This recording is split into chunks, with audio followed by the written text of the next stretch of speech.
अस्सलाम वालेकुम दोस्तों, बर्ड फाइल्स में खुशामदीद कहता हूँ। उम्मीद करता हूँ आप खैरियत से होंगे। दोस्तों आज की वीडियो में बात करेंगे कि आपके लव बर्ड्स ब्रीडिंग क्यों नहीं कर रहे। यानी कि ब्रीडिंग सीजन स्टार्ट हो चुका हो, कुछ पेयर्स ब्रीड कर गए हों, यानी कि कुछ पेयर्स ने ब्रीडिंग कर दी है, एग्स भी ले किए हैं, चिक्स भी निकल आए हैं, लेकिन फिर भी कुछ 1, 2, 4, 10 पेयर्स ऐसे हैं जो अभी भी ब्रीडिंग की तरफ नहीं आ रहे। तो वो किन वजूहात की वजह से ब्रीडिंग की तरफ नहीं आ रहे होते, आज की वीडियो में इंशाल्लाह इन्हीं 9 पॉइंट्स पे बात करेंगे और देखेंगे कि ये जो 9 पॉइंट्स हैं इनका हल क्या है और इनसे अपने बर्ड्स को कैसे बचाया जा सकता है और उनको नॉर्मल रूटीन यानी कि ब्रीडिंग की तरफ हम कैसे लेके आएंगे।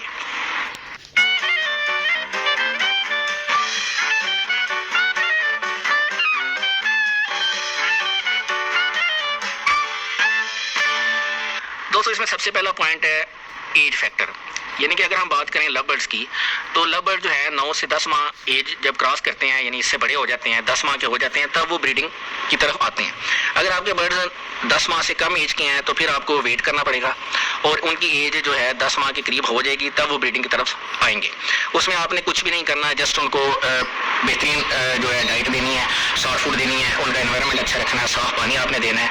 क्योंकि अगर उनकी एज पूरी नहीं है तो आप उनको बेशक ब्रीडिंग फार्मूलास दें, सॉफ्ट फूड दें, अच्छा एनवायरनमेंट दें, वो ब्रीड नहीं करेंगे क्योंकि उनकी एक एज होती है ब्रीडिंग की। तो आपने कम से कम 10 माह तक अपने लव बर्ड्स को टाइम देना है, उनको मॉनिटर करना है, उनको अच्छा एनवायरनमेंट देना है, उसके बाद आपने एक्सपेक्टेशन रखनी है उनसे ब्रीडिंग की। अब दोस्तों हमें एज का कैसे कंफर्म होगा, इसके ऊपर भी चैनल पे मौजूद है वीडियो कि आपको एक बर्ड देख के कैसे आइडिया होगा कि ये अडल्ट है या ये मेच्योर एज का है या ये ब्रीडर पेयर है। तो आप उस वीडियो को चेक करके उसमें डिटेल से चेक कर सकते हैं कि आपके जो लव बर्ड हैं उनकी एज क्या है। अगर तो आपके घर की ब्रीड है फिर तो आपको आइडिया होगा, क्योंकि आपने जब ब्रीड आती है तो आप नोट डाउन करेंगे और आप उससे कैलकुलेशन कर सकते हैं कि ये जो आपके पास ब्रीड है इसकी एज कितनी हो गई है। दूसरे नंबर पे दोस्तों आता है जेंडर कंफर्मेशन। जेंडर कंफर्मेशन में ये है दोस्तों कि अगर तो आपको एज कंफर्म है उनकी कि ये 10 माह से ज़्यादा के बर्ड हैं, लेकिन आपको उसमें जेंडर कंफर्म नहीं है, आपने 2 मेल को इकट्ठे रखा हुआ है या 2 फीमेल्स को इकट्ठे रखा हुआ है, तो वो कभी भी ब्रीडिंग नहीं करेंगे।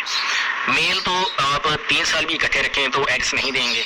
अलबत्ता फीमेल्स का ये होता है कि वो इकट्ठी जोड़ा भी बना लेती हैं और एग्स भी ले कर देती हैं। तो उसमें आपको लव बर्ड्स की जेंडर कंफर्मेशन के ऊपर वर्किंग करनी पड़ेगी, मालूम करना पड़ेगा। अगर आप वीडियो से मालूम कर सकते हैं, चैनल से वीडियो देख के भी आपको पता लग जाएगा। अगर आपको फिर भी समझ नहीं आती तो आप किसी एक्सपर्ट या जो इस फील्ड में पुराने बंदे हैं उनसे भी आप जेंडर कंफर्म करा सकते हैं। मुख्तलिफ तरीके होते हैं जेंडर कंफर्मेशन के, उसके ऊपर बड़ी डिटेल से वीडियो चैनल पे मौजूद है, आप डिस्क्रिप्शन से उसका लिंक भी चेक कर सकते हैं। लेकिन कहने का मकसद ये है कि आपके बर्ड्स की जब तक मेल फीमेल कंफर्मेशन नहीं होगी तब तक आप उनसे अच्छी ब्रीड नहीं ले सकेंगे। अच्छी ब्रीड क्या, उनसे ब्रीड ही नहीं ले सकेंगे अगर आपके बर्ड्स में मेल और फीमेल पेयर में नहीं होगा। तीसरे नंबर पे दोस्तों एज भी आपके बर्ड की ठीक है और उसमें मेल फीमेल भी कंफर्म होता है, लेकिन उसमें एज डिफरेंस आ जाता है। यानी कि जो मेल है वो अभी छोटा है, अडल्ट हुआ है, 8 या 9 महीने का, 10 माह का है, लेकिन जो फीमेल है वो ब्रीडर है। तो ऐसी सूरत में भी अक्सर देखा ये गया है कि जो फीमेल है वो मेल को पेयर नहीं लगाने देती, एग्रेसिव होती है और मेल पे डोमिनेंट होती है। तो इस सूरत में आपने ये करना होता है कि जो मेल होता है उसको आपने जो भी परचेज करना है या लेना है या पेयर बनाना है, तो आपने मेल जो है वो बड़ा रखना है और फीमेल जो है वो मेल से कम एज की रखनी है। ये दोस्तों उन केसेस में है जहाँ पर एक अरसे के वेट के बाद भी जो है बर्ड्स पेयर नहीं बनाते, जेंडर भी कंफर्म है, एज भी पूरी है, लेकिन फीमेल जो है वो मेल से बड़ी है, तो ऐसी सूरत में भी बर्ड जो है वो जोड़ा नहीं बनाते। तो उस सूरत में आपने मेल को चेंज करना है। मेल जो है या तो फीमेल की एज का हो या फीमेल से बड़ी एज का लगाएंगे, तब जो है बर्ड पेयर अप होगा और पेयर अप होने के बाद वो एग्स की तरफ आएगा। चौथे नंबर पे दोस्तों, फोर्थ नंबर ये है कि आपने बर्ड्स एज भी अच्छी है, उनकी पूरी है, जेंडर भी कंफर्म है, एज डिफरेंस भी नहीं है, लेकिन फिर भी वो ब्रीड की तरफ नहीं आ रहे, तो आपने जो बर्ड्स जहां आपने सेटल किए हैं, रखे हैं, तब आपने उनका इन्वायरमेंट देखना है। इन्वायरमेंट से मुराद है कि माहौल चेक करना है। आया आपने जहाँ सेटअप बनाया है वहाँ पर शदीद गर्मी या सीधी धूप तो नहीं पड़ती और बारिश का जो पानी है वहाँ आता तो नहीं है, या एक्स्ट्रा ऑर्डिनरी शोर, यानी कि शोर से मुराद है कि ऐसा शोर, गाड़ियों का शोर, बड़ी हैवी ट्रैफिक का शोर, कुछ वर्कशॉप्स होती हैं डेंटिंग पेंटिंग की, कुछ वेल्डिंग की वर्कशॉप्स होती हैं जहाँ पर शदीद शोर होता है। तो ऐसे शोर में भी बर्ड जो है वो अक्सर डिस्टर्ब रहते हैं। तो आपने एक तो उनको ऐसे शोर वाली जगह से दूर रखना है उनका सेटअप।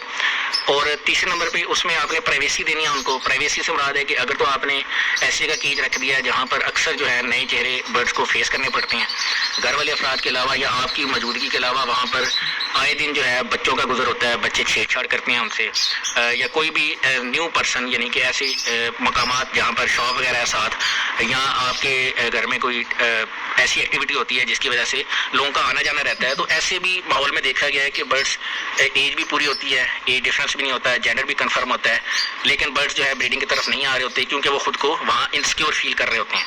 इनसिक्योर से मुराद है कि जब वो खुद को वहाँ सिक्योरिटी या सिक्योर फील नहीं करेंगे तो बर्ड कभी भी ब्रीड नहीं करेगा, और बर्ड कभी भी नहीं चाहेगा कि जहाँ वो खुद इनसिक्योर है वहाँ उसके बच्चे या उसके चिक्स जो हैं वो भी इनसिक्योर रहेंगे। तो इसलिए आपने इन्वायरमेंट पे खास फोकस रखना है, प्राइवेसी देनी है बर्ड्स को, बार बार तंग नहीं करना, उनको एक केस से पकड़ के दूसरे में शिफ्ट नहीं करना। अक्सर दोस्त ऐसे होते हैं कि एक दिन में आपने मेल के साथ फीमेल छोड़ी, उन्होंने कोई एक्टिविटी नहीं की, आपने उसी दिन शाम को उसी मेल को पकड़ के दूसरी फीमेल के साथ छोड़ दिया, वहाँ से एक और मेल उठाया, पुरानी फीमेल के साथ छोड़ दिया।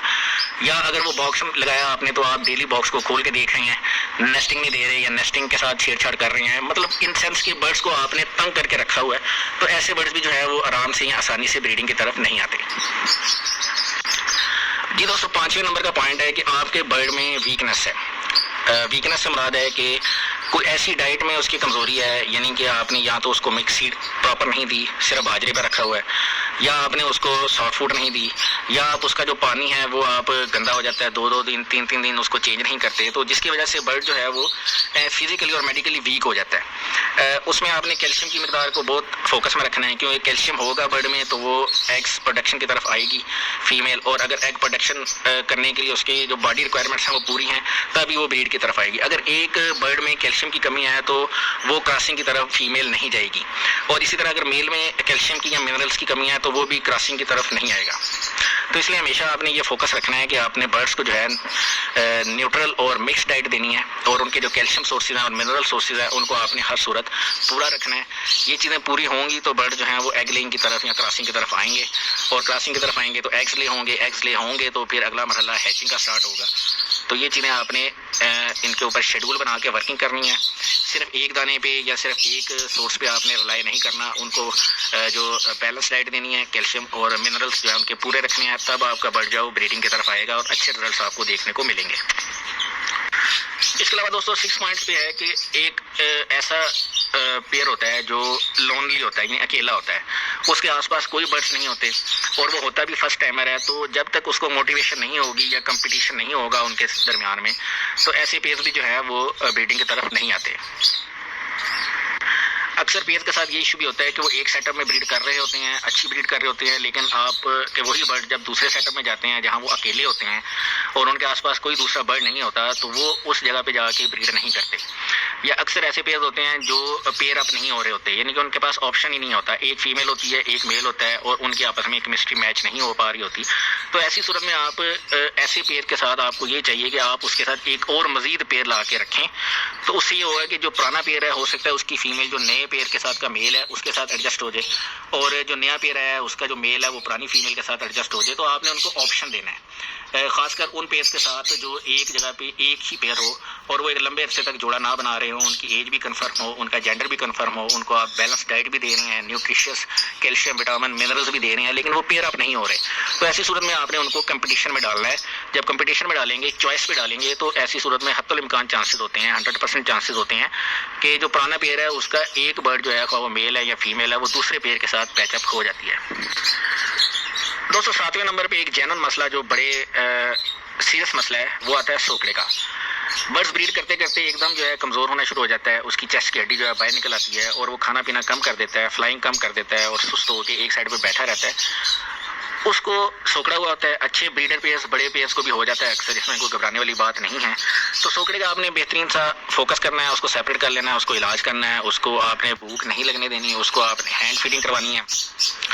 और इसके ऊपर भी वीडियो मौजूद है, उसमें डिटेल से मेडिसिन और तरीकाकार भी बताए गए हैं, आप उसको विजिट कर सकते हैं। तो सोकड़े वाले बर्ड को आपने एक तरह का एक्स्ट्रा प्रोटोकॉल देना है उसको रिकवर करने के लिए। उसके अलावा दोस्तों बात करते हैं चर्बी। बर्ड की एज भी पूरी है, जेंडर भी कंफर्म है, अच्छी ब्रीड भी की है लास्ट सीजन में, लेकिन इस दफ़ा वो क्रॉसिंग भी कर रहा है, मैटिंग भी कर रहा है, लेकिन एग्स जो है इनफर्टाइल आ रही हैं। या एग्स आ ही नहीं रहे, प्रॉपर क्रॉसिंग नहीं हो रही, तो उसकी एक मेन वजह होती है मेल को या फीमेल को चर्बी का आंसर आ जाता है। तो चर्बी को भी आपकी ट्रीटमेंट जो है वो भी बड़ी ईजी ट्रीटमेंट है, उसमें कोई घबराने वाली बात नहीं है, लेकिन उसमें भी एक्स्ट्रा केयर चाहिए होती है बर्ड को। आपने चर्बी वाले बर्ड्स को भी ऐसे ही ट्रीट करना है जैसे सोकड़े वाले को करती हैं, अलहदा कर लेना है, उसको फ्लाइंग देनी है, उसको एप्पल विनेगर, सिट्रिक एसिड वगैरह का जो यूज़ है उसको करना है। उसको भी आप डिटेल से चर्बी जो रिमूव करने वाली जो वीडियो है वो आप चेक कर सकते हैं, क्योंकि इसी वीडियो में अगर हम हर पॉइंट पर डिटेल से बात करेंगे तो वीडियो ठीक ठाक लंबी हो जाएगी। इसके बाद दोस्तों 9वें पॉइंट पे बात करते हैं। तो 9वां पॉइंट है कि जो बर्ड्स हैंड टेम होते हैं, अक्सर कॉकटेल और रिंग नेक में ये मसला आता है कि हैंड टेम बर्ड्स जो है वो ब्रीडिंग की तरफ नहीं आते, हाँ वो मेल है या फीमेल है। लेकिन लव बर्ड्स में ट्रेंड नहीं है, ज़्यादा रुझान नहीं है इनको हैंड टेम करने का, लेकिन फिर भी कोई रेशियो ऐसी है जो बर्ड्स हैंड टेम हो जाते हैं या आपने उनको उठा लिया होता है, हैंड फीडिंग पे ले आते हैं, तो ऐसे बर्ड्स भी जो है वो ब्रीडिंग की तरफ आने में अच्छा खासा टाइम ले लेते हैं। उनको आपने ब्रीडिंग पे लाने के लिए एक प्रॉपर सेटअप में छोड़ना पड़ता है, जहाँ वो बाकी जो वाइल्ड बर्ड्स हैं उनके साथ रह के वो दोबारा अपनी जो नेचर है उसकी तरफ लौट जाते हैं और वो तब ब्रीडिंग की तरफ आते हैं। तो ये दोस्तों कुछ पॉइंट्स हैं जिनकी बताना आपको ब्रीडिंग सीजन स्टार्ट होने के बाद बहुत ज़रूरी था, क्योंकि अक्सर दोस्तों की बड़ी उम्मीदें वाबस्ता होती हैं ब्रीडिंग सीजन में बर्ड से। तो अगर आपके बर्ड्स के साथ इन 9 पॉइंट्स में से कोई मसला मसाइल है तो आप उसके ऊपर फोकस करके उसका हल करेंगे, उसके बाद इंशाल्लाह आपके बर्ड्स प्रॉपर ब्रीडिंग की तरफ आएंगे। अगली वीडियो तक अपना ख्याल रखिएगा। अल्लाह हाफ़िज़।